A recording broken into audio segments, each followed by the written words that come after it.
entre el gobierno, el Estado Nacional y la Ciudad de Buenos Aires. Digamos una suerte de proceso conciliatorio. En algunos casos, por lo que recuerdo, se llevaban a cabo en la Corte, algunos con presencia de los ministros y otros no. ¿Usted podría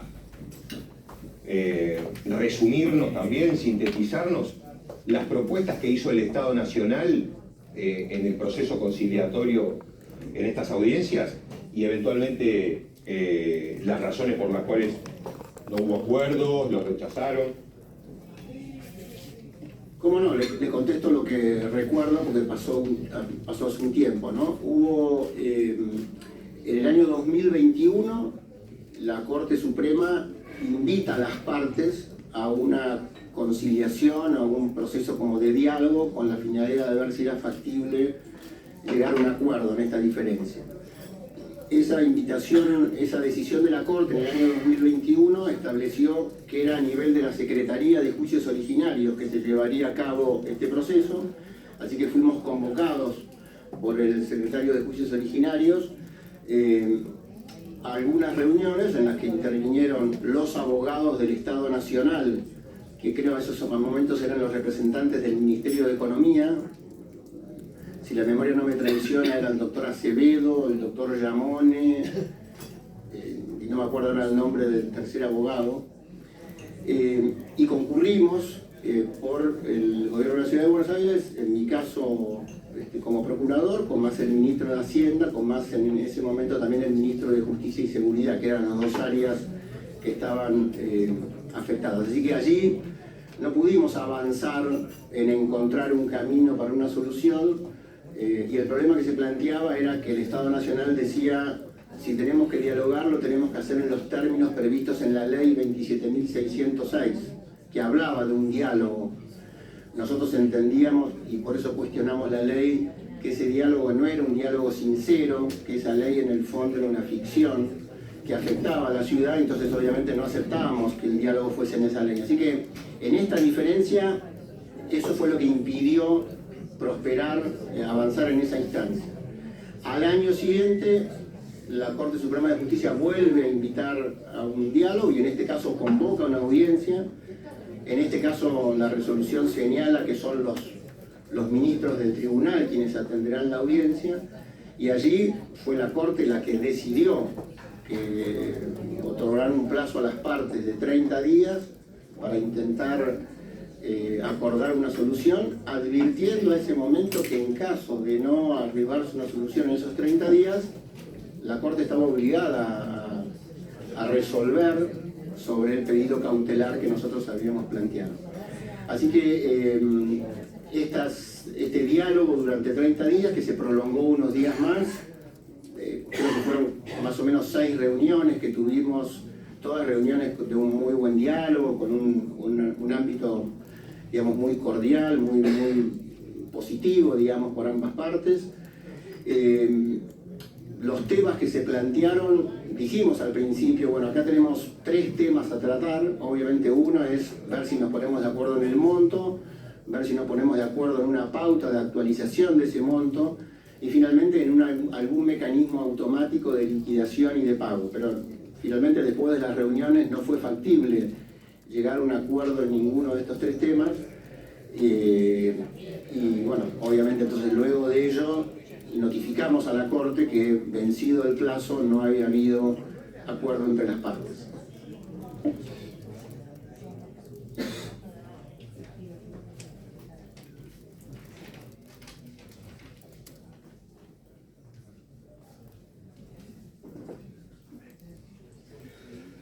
Doctor, si el primer decreto del presidente Macri, ¿no?, que llevó a 375,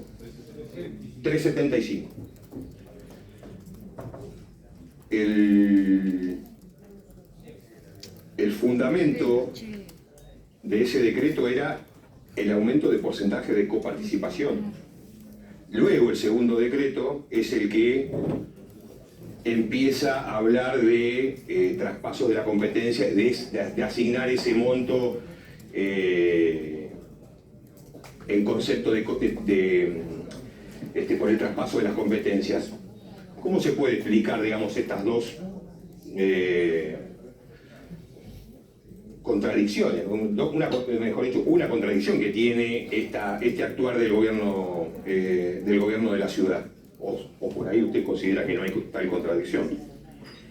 Mire, empiezo por decir que en todo caso usted se refirió a una contradicción del Estado Nacional, que es quien dictó los decretos. O sea, el gobierno de la ciudad en ese momento no dictó ninguna norma. Así es. Pero disculpe, sí, es efectivamente. Lo que pasa es que era la misma fuerza política, pero es del gobierno nacional, exactamente. Sí, pero jurisdiccional son dos jurisdicciones distintas, y más allá de que sean fuerzas políticas, en ese sentido, cada uno tiene la obligación de... Fue mi confusión nada más, pero por ese lado nada más. Pero yo le diría, mire, está explicado con bastante más detalle de lo que yo pueda sintéticamente acá decirle en los escritos que presentamos, sobre todo en la contestación a la reconvención presentada por el Estado Nacional, en la cual nosotros con bastante detalle marcamos que los decretos, los 3 decretos que se dictaron, tanto los 2 primeros decretos donde está planteada, digamos, el 375 y luego la baja del 350, son decretos perfectamente legítimos. Son decretos legítimos porque claramente no es que tengan un vicio en la causa, porque la causa claramente obedeció a que el traspaso de las competencias, funciones y servicios en materia de seguridad no federal se produjo a principios de enero. Se produjo además en función y en base al diálogo y a la concertación, que es como tiene previsto la Constitución que ocurra. Así que no hay un problema en la causa. Y tampoco hay un problema en el objeto, que es otra de las, por lo que hemos visto en las demandas en las contestaciones de demanda, inclusive por lo que he podido también conocer de lo que el subprocurador del Tesoro manifestó aquí cuando vino. Aquí también se plantea como si hubiese un vicio en los decretos por haber apelado al mecanismo del incremento de la coparticipación como manera de reasignar los recursos. Y se planteó como que esto fuese, digamos, como si no estuviese previsto o fuese prohibido en la Constitución. Bueno, aquí aprovecho entonces la ocasión para ser enfático también. La Constitución, en el artículo 75, inciso 2, en su párrafo quinto, cuando refiere que cuando haya transferencia de competencias, servicios y funciones deben reasignarse los recursos, y esto, insisto, debe ser con acuerdo de las 2 jurisdicciones, en modo alguno establece una manda acerca de si la reasignación de recursos es vía el incremento de la coparticipación o es vía una asignación presupuestaria. La Constitución no lo establece.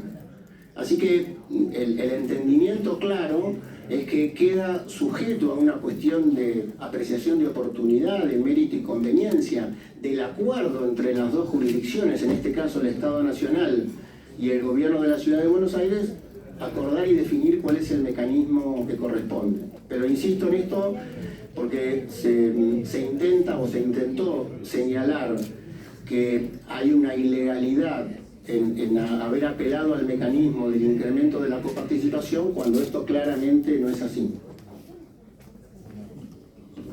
Doctor,